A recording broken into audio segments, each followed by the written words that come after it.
마음은 비물질이라서 글이나 말로 표현하기가 어렵고 그래서 이해하기도 어렵습니다.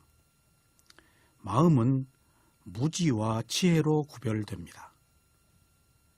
아는 마음과 모르는 마음의 차이는 산이 가로막히거나 절벽으로 단절된 것과 같습니다. 모두 저마다의 생각을 말하기 때문에 무엇이 옳은지 그른지를 구별하지 못합니다. 모르면 옳게 말한 것을 그르다고 하며 그른 것을 옳다고 합니다. 그러므로 스승의 가르침을 받아야 하며 스승의 가르침은 경전에 근거해야 합니다. 사람은 진리를 알지 못하며 상대의 지혜를 알지도 못합니다. 그래서 모르면 그냥 듣는 것이 유익합니다.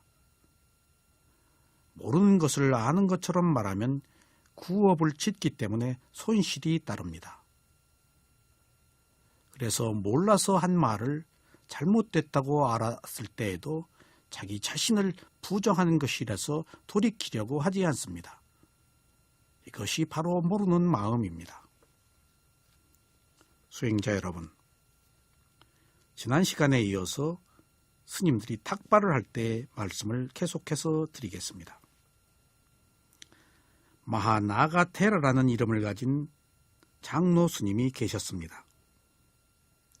그는 부처님께서 실천하신 깨달음을 얻는 고행을 했습니다.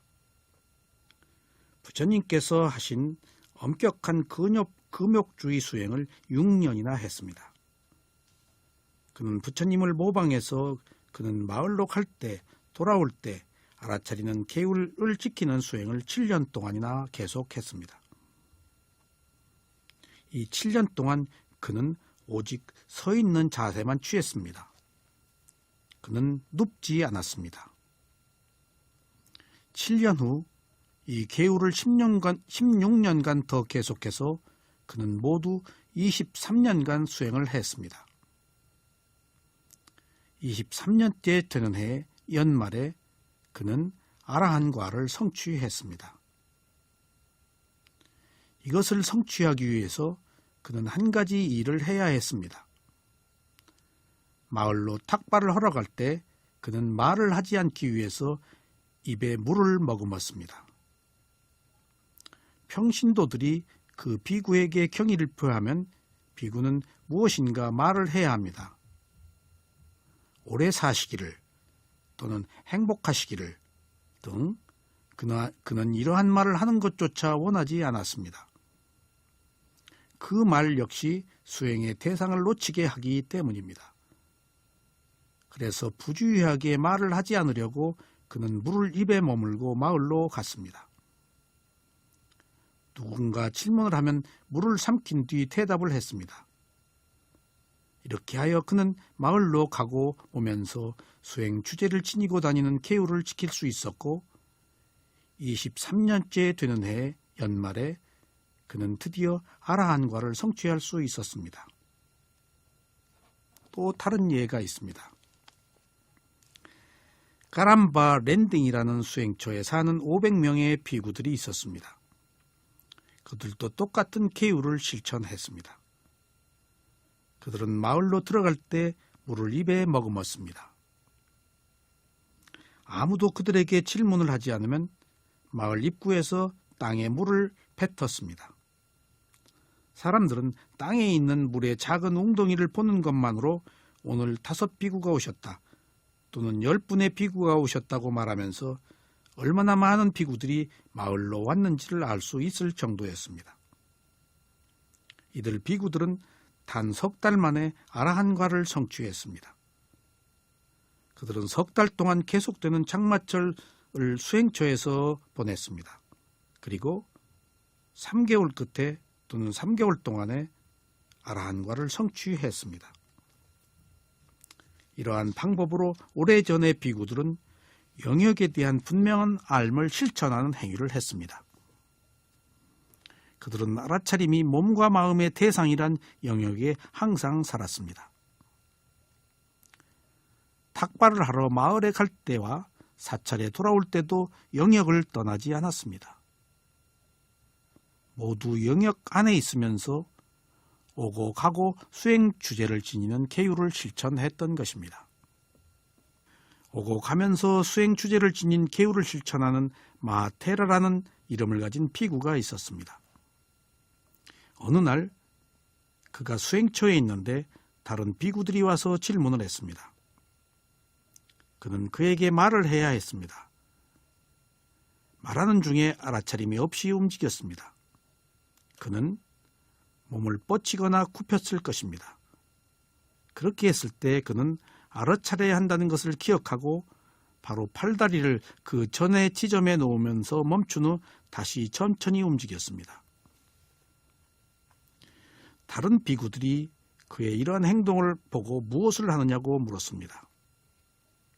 그러자 그 비구는 수행을 시작한 이후로 나는 알아차림 없이 움직인 적이 없습니다. 지금 당신들에게 말하려고 하다가 나는 알아차림 없이 움직였습니다. 그래서 수행을 계속하기 위해서 팔다리를 처음에 가져다 놓고 다시 그것을 시작한 것입니다. 이 말을 듣자 다른 비구들은 기뻤습니다. 아, 잘하셨습니다. 진지하게 수행을 하는 모든 비구들은 스님처럼 행동을 해야 하겠지요. 하고 그 스님에 대해서 감탄했습니다. 이렇게 수행을 하신 스님뿐만 아니라 이렇게 수행을 하신 스님에 대해서 감탄한 이 스님도 역시 똑같은 깨달음에 도달하셨던 것입니다. 수행자 여러분, 이러한 방법으로 아주 오래전 비구들은 오고 가면서 수행 주제를 지니는 계율을 실천했습니다. 여기서 수행 주제를 지니는 계율을 지켰다는 것은 걸을 때 알아차리면 누구를 비난하거나 탐욕을 갖거나 하지 않기 때문에 그것 자체가 계율을 지킨다는 것을 의미합니다. 그러므로 위파사나 수행에서의 알아차림은 철저하게 계율을 지키는 것이 전제됩니다.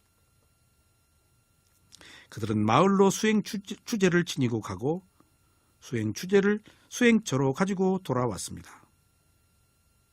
수행처와 마을을 오고 가는 시간은 비구가 수행 주제를 온전히 간직하기가 가장 어려운 때입니다. 수행처나 집에 있을 때에는 산만함이 그리 많지 않습니다. 그래서 이런 곳에서 수행 주제를 유지하기란 여간 어려운 것이 아닙니다. 그러나 탁발을 하러 마을에 가고 돌아올 때 수행자는 길을 걸으면서 길과 동물들을 조심해야 합니다. 그래서 수행 주제를 유지하기가 매우 어려운 것입니다. 이렇게 어렵지만 비구는 수행 주제를 유지해야 합니다. 이들 이야기를 한 것은 세 번째 분명한 암, 영역에 대한 분명한 알의 중요성을 가르쳐 주기 위한 것입니다. 수행자 여러분,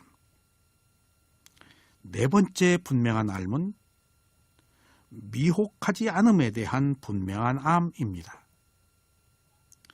이 마지막 종류의 분명한 암은 어리석음이 없는 것에 대한 분명한 암입니다. 미혹은 어리석음을 뜻합니다. 이것은 앞으로 갈 때, 돌아올 때 등 여러 행위를 혼돈하지 않는다는 뜻입니다. 수행자는 그것을 인지해야 하고 차이를 분명히 알아야 합니다. 수행자가 그것을 분명히 알 때, 그것을 뚜렷하게 볼 때 어리석음 없음에 대한 분명한 알을 지니고 있다고 말할 수 있습니다. 어리석음 없음에 대한 분명한 알은 수행자가 영역에 대한 분명한 알을 철저하게 지킬 때 나타납니다. 수행자는 어리석음 없음에 대한 분명한 알에 대해서 걱정할 필요가 없습니다. 왜냐하면 영역에 대한 분명한 알이 성숙되면 그 다음에 자연스럽게 어리석음이 없음에 대한 분명한 알이 저절로 일어나게 됩니다. 그래서 수행을 할 때 영역에 대한 분명한 알이 매우 중요합니다. 그것은 수행자가 무엇을 하든 가든 돌아오든 알을 지닌다는 뜻입니다. 수행자가 어리석음 없이 알아차리기 위해서는 항상 알아차림이 지속되어야 합니다. 그래서 수행자는 수행 중에 지금 무슨 마음으로 행동을 하고 있는지 알아차려야 합니다. 여기서 부처님께서 말씀하시기를 비구는 나아갈 때나 뒤로 돌아갈 때나 그는 분명한 알을 하면서 행한다라고 말씀하셨습니다. 이 말씀을 다시 한번 요약해 보자면 여기에 4가지 종류의 분명한 알을 할 수 있는 것입니다. 밖으로 나가기 전에 또는 돌아오기 전에 수행자는 밖으로 나가는 것 또는 돌아오는 것이 유익한가를 생각해야 합니다. 또한 수행자는 밖으로 나가는 것 또는 돌아온 것이 적절한가를 생각해야 합니다. 적절하지 않다면 하지 않을 것입니다. 그리고 밖으로 가는 동안 또는 돌아오는 동안 수행자는 영역에 대한 분명한 알을 지녀야 합니다. 그러기 위해서는 밖으로 가는 것을 알아차린 분명한 알을 한다는 뜻입니다. 돌아오면서 수행자는 돌아오는 것을 알아차리면 밖으로 감과 돌아옴에 대한 분명한 알을 하는 것입니다. 알아차림을 지속할 때 밖으로 가는 것과 돌아오는 것에 대하여 알아차림을 유지할 때 밖으로 가는 것과 돌아오는 것에 대한 본질을 분명히 알게 될 것입니다. 가는 행위를 하는 어떠한 실체도 없다는 것. 밖으로 가는 행위나 돌아오는 행위를 하게 하는 영혼이나 자아를 찾을 수가 없을 것입니다. 수행자는 밖으로 가거나 돌아오는 행위를 떠맡는 아무도 없음을 알게 될 것입니다. 이런 것은 단순한 현상, 의도와 의도로 가는 것을 알게 됩니다. 그 순간에 일어난 이들 2가지 것들만 있다는 것을 분명하게 알게 될 때 수행자는 비로소 어리석음이 없음에 대한 분명한 알을 지녔다고 말할 수 있습니다. 수행자는 알미나 이해하는 어리석음이 없습니다. 이때 수행자의 알은 정확하고 철저하며 적절한 것입니다. 이처럼 한 단계의 지혜가 성숙되면 그 단계의 지혜로 자연스럽게 다음 단계의 지혜가 성숙되는 것입니다. 그러므로 우리는 자기가 하고 있는 일을 열심히 알아차리는 것이 중요하지 높은 단계의 지혜를 얻으려고 해서는 안 됩니다. 그렇게 얻으려고 했다고 해서 얻어지는 것도 아닙니다. 이처럼 모든 단계의 지혜는 자기가 하고 있는 일들을 충실히 알아차렸을 때 차츰 조건이 성숙되어서 더 높은 지혜의 단계를 얻게 됩니다. 다시 앞을 볼 때나 주위를 볼 때나 그는 분명한 알을 하면서 행한다라는 귀절이 있습니다. 그렇습니다. 수행자가 앞이나 옆을 바라볼 때 무엇을 하고 있는지에 대한 분명한 알을 해야 합니다. 똑바로 바라볼 때 또는 옆을 바라볼 때 수행자는 4가지 종류의 분명한 알을 지닙니다. 똑바로 바라보는 것이 유익하고 적절할 때만이 똑바로 앞을 바라봅니다. 유익하지 않고 적절하지 않을 때는 똑바로 앞을 바라보지 않습니다. 어떤 방식으로 보든 똑바로 앞을 바라보건 옆을 바라보건 알아차림을 유지할 때 영역에 대한 분명한 알을 지니고 있는 것입니다.